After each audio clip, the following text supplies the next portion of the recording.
اسی کے ساتھ ساتھ ایک اور چیز ہوتی ہے کہ بہت سارے مرد دوستوں کو وقت دیتے ہیں، پارٹی میں جانے کے لیے ٹائم دیتے ہیں، بزنس میں ٹائم دیتے ہیں، لیکن اپنی بیوی کو ٹائم نہیں دیتے۔ کبھی کبھی تو کچھ لوگ یہاں تک کہتے ہیں یار 3 دن ہوئے میری بیوی سے ابھی تک میں نے بات نہیں کی، پتہ نہیں وہ کیسے رہ پاتے ہیں۔ مجھے تو حیرت ہوتی ہے، انہیں اتنا وقت نہیں ہوتا کہ اپنی بیوی سے بات کریں۔ میں آپ سے پوچھنا چاہتا ہوں، وہ گھر بار چھوڑ کر، ماں باپ چھوڑ کر، اللہ عز و جل اور اس کے پیارے حبیب صلی اللہ علیہ وسلم پر بھروسہ کر کے آپ کے رشتے میں آ چکی ہے، اب آپ مجھے بتائیے، آپ انہیں ٹائم نہیں دیں گے اور آپ اگر اس کی بات نہیں سنیں گے، آپ اس سے بات نہیں کریں گے، تو وہ اپنے دل کی محبت بھری بات کرے گی کس سے؟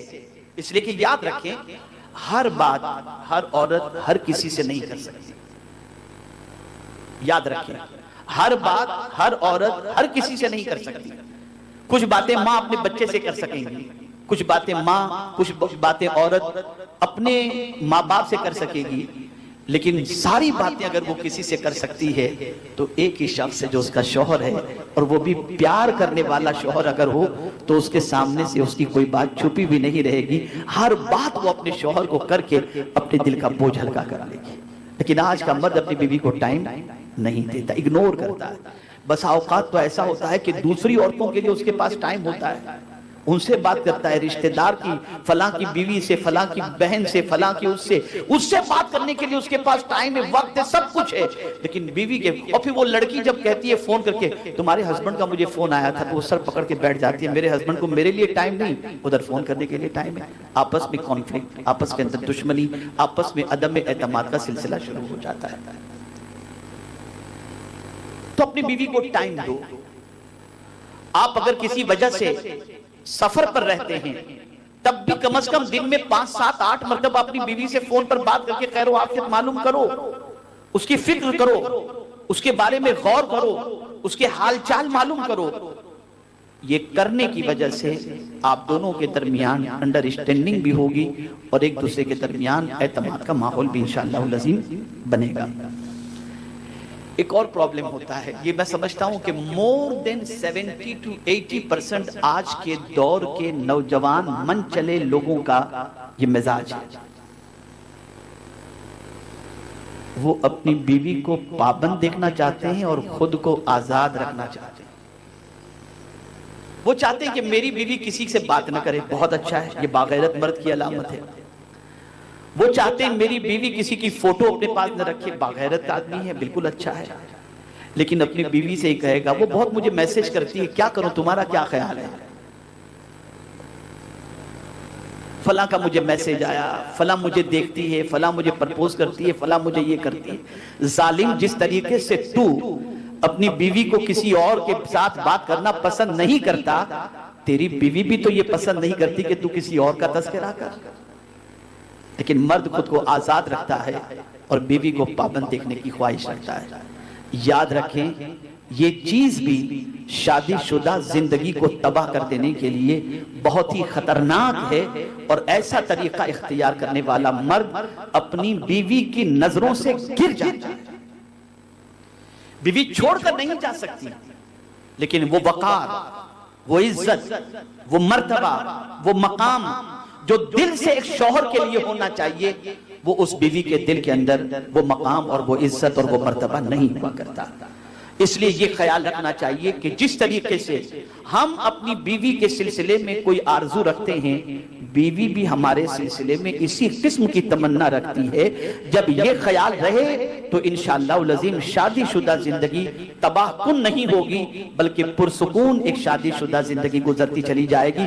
بیوی کو، ایک مرد کو یہ یقین دلانا چاہیے کہ جس طریقے سے اس کی بیوی کسی غیر مرد کی طرف للچائی نظر سے نہیں دیکھتی، ایسے ہی مرد بھی، اس کا شوہر بھی کسی اور عورت کی طرف نظر اٹھا کر کے نہیں دیکھتا۔ یہ بیوی کو کانفیڈنس ہونا چاہیے، اگر کوئی عورت آ کر کہے بھی کہ تمہارا شوہر جو ہے وہ مجھے گھر کر کے دیکھا کرتا تھا، تو وہ کہے کہ میں یقین کے ساتھ کہہ سکتی ہوں میرا شوہر ایسا نہیں ہو سکتا۔ یہ بہت بنیادی چیز ہے، یہ بہت بنیادی چیز ہے۔ ایک اور چیز جو میاں بیوی کے درمیان پرابلم کا سبب بنتی ہے وہ یہ ہے کسی تھرڈ کے لیے دونوں کا الجھنا، کسی تیسرے کے لیے دونوں کے درمیان جھگڑا۔ ایک دوسرے کی کوئی بات نہیں ہے، بات کسی تیسرے کی ہے اور اس کو لے کر بیوی اس کا فیور کر رہی ہے یا میاں اس کی فیور کر رہا ہے یا اپوز کر رہا ہے۔ نتیجہ یہ ہوتا ہے کہ کسی تیسرے کے لیے دونوں کے درمیان جھگڑے ہوتے ہیں اور نتیجہ یہ ہوتا ہے جس کے لیے جھگڑا ہو رہا ہے وہ آرام سے سو رہا ہے، اور جس کا کچھ آپس میں نہیں ہے وہ دونوں جھگڑ کر کے اپنے ایک دوسرے کے اعتماد کو کھوتے ہیں اور اپنی آپسی زندگی کو برباد کرتے ہوئے دکھائی دیتے ہیں۔ اس لیے یاد رکھیں کسی تیسرے کے لیے آپس میں جھگڑا فساد نہ کریں۔ جب ایسا معاملہ سامنے آئے کہ کسی تیسرے کے میٹر کو لے کر بات بڑھنے کی ہو، وہیں اسٹاپ کر دیں، بھئی وہ جانے ان کا کام جانے، اپنی زندگی کو اپنے کیوں برباد کریں، اور پھر آپس میں ایک دوسرے کی باتیں کر کے محبت بھری باتیں کر کے اپنی زندگی کو خوشگوار بنانے کی کوشش کریں۔ اسی طریقے سے ایک اور چیز جو سب سے خطرناک ہے وہ ہے شک، اور یہ بیماری بہت خطرناک ہے۔ بیوی کو شوہر پر شک اور شوہر کو بیوی پر شک۔ شک کا کوئی علاج نہیں، دونوں کا ایک دوسرے پر اعتماد بے پناہ ضروری ہے، اور اس کے لیے سب سے پہلا رول اگر کسی کو پلے کرنا ہے تو وہ مرد کو کرنا ہے۔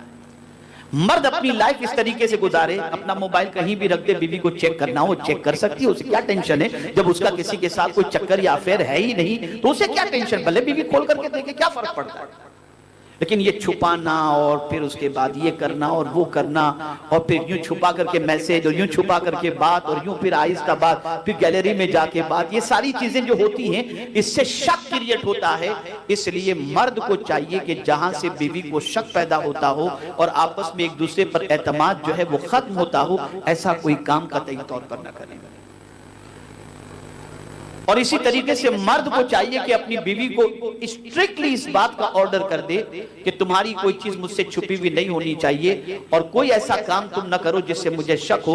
لیکن میں یقین کے ساتھ کہتا ہوں اگر شوہر وفاداری کا مظاہرہ کرے اور بیوی کے جائز مطالبات کو پورا کرے تو انشاءاللہ العظیم بیوی بھی کبھی اس کے ساتھ بے وفائی نہیں کرے گی اور ان کی زندگی پرسکون گزرتی ہوئی انشاءاللہ دکھائی دے گی۔ تو شک یہ سب سے خطرناک چیز ہے میاں بیوی کے درمیان ڈسپیوٹ کے لیے، اس لیے باہمی اعتماد یہ بے پناہ ضروری ہے۔ مرد اپنی بیوی پر اعتماد کرے اور عورت اپنے شوہر پر اعتماد کرے۔ ایک چیز اور ہوتی ہے مرد میں ایک خامی، اب تو بڑے گھرانوں میں یہ ہے کہ کھانا بیویاں پکاتی ہی نہیں بلکہ کام والی ہی پکاتی ہے، اس لیے اب وہ اعتراض تو تقریباً ختم ہو گیا کہ نمک نہیں ہے اور شکر نہیں ہے اور یہ نہیں ہے اور وہ نہیں ہے یا پکانے نہیں آتا۔ یہ بات تقریباً گھروں کے اندر، بہت سارے گھروں کے اندر یہ ختم ہو چکی، لیکن آج بھی 70% گھر ایسے ہیں جہاں پر بیویاں کھانا پکاتی ہیں، بلکہ 80% گھر ایسے ہوں گے۔ اب روز کی کٹ کٹ، کھانا بنا دسترخوان پر رکھا گیا تو اب میاں نے اعتراض کیا، یہ کیا روز تم دال پکا کے کھلاتی ہو؟ یار تمہیں پکانا نہیں آتا، تمہاری ماں نے نہیں سکھایا، تمہارے باپ نے نہیں سکھایا، آج نمک اس میں زیادہ ہے، مرچ اس میں زیادہ ہے۔ یہ طریقہ بھی آپس میں رنجش کو بڑھانے کا ہے اور شادی شدہ زندگی کو تباہ کرنے کا ہے۔ اسلام یہ چاہتا ہے کہ تم اپنی بیوی کی تعریف کرو اور اس کی غلطی کو نظر انداز کرو، یعنی اس قسم کی غلطی کو۔ آقا کریم صلی اللہ علیہ وسلم کا معمول کیا تھا؟ کبھی بھی میرے آقا صلی اللہ تعالی علیہ وسلم نے کسی کھانے کو برا نہیں فرمایا۔ اگر وہ کھانا سرکار صلی اللہ تعالی علیہ وسلم کو پسند نہ ہوتا، یعنی مراد یہ ہے کہ اس کھانے کے اندر مرچ یا کوئی چیز زیادہ ہوتی اور سرکار اسے کھانا پسند نہ فرماتے تو ہاتھ روک لیتے، لیکن کبھی کھانے میں عیب نہیں نکالا کرتے اور کھانے کو ٹھکرایا نہیں کرتے۔ یہ میرے آقا صلی اللہ علیہ وسلم کی عادت کریمہ تھی۔ لیکن آج ہم دیکھیں کوئی گھر ایسا نہیں ہوگا الا ماشاءاللہ جہاں پر یہ پرابلمز نظر نہ آتی، چھوٹی چھوٹی بات پر اپنی بیوی پر تانا، اپنی بیوی کو جھڑکنا، اپنی بیوی کو کوسنا، اپنی بیوی کو برا بلا کہنا، گالی گلوچ کرنا، مار دھاڑ کرنا، یہ جہالت کے سارے طریقے اس وقت الا ماشاءاللہ مسلمانوں کے گھروں کے اندر رائج ہیں۔ تو میری گزارش یہ ہے کہ اپنی بیوی کو ان غلطیوں پر آپ اس کی اصلاح ضرور کریں، سمجھائیں، لیکن آپ کا انداز نکتہ چینی کا نہ ہو اور آپ کا انداز جارحانہ نہ ہو، بلکہ آپ کا انداز والہانہ، پیار بھرا ہو، محبت بھرا ہو۔